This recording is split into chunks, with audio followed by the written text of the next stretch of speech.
বলো তো তোমার বাবার নাম কি? আমার বাবার নাম আলমগীর। জানো না কারো নাম বলার আগে আব্দুল বলতে হয়? তুমি সকালবেলা কি দিয়ে ভাত খেয়েছো?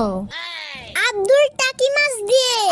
মাছের নামের আগে আব্দুল বলতে হয়, এটা তোমাকে কে শিখিয়েছে? আব্দুল আপনার ম্যাডাম।